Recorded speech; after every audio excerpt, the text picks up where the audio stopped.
برخی از شیرها با وزنی معادل 250 کیلوگرم دومین گربه‌سان بزرگ بعد از ببرها به حساب میاد. صدای غرش شیر از 8 کیلومتری به گوش میرسه. چنگال‌های شیر هر کدام به اندازه انگشتان دست انسان هستند. مردمک چشم شیر 3 برابر انسانه ولی نمیتونه به خوبی آن را به طرفین حرکت بده. به همین دلیل سرش رو میچرخونه. هرچه یال شیر تیره تر باشه سنش بیشتره. شیرها میتونن دهانشان را تا بیش از 1 فوت باز کنن، یعنی بزرگتر از سر یک انسان.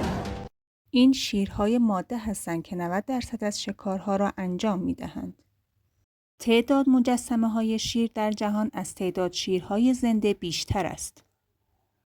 شیرها شبها شکار میکنن و شانس موفقیتشان 50% است.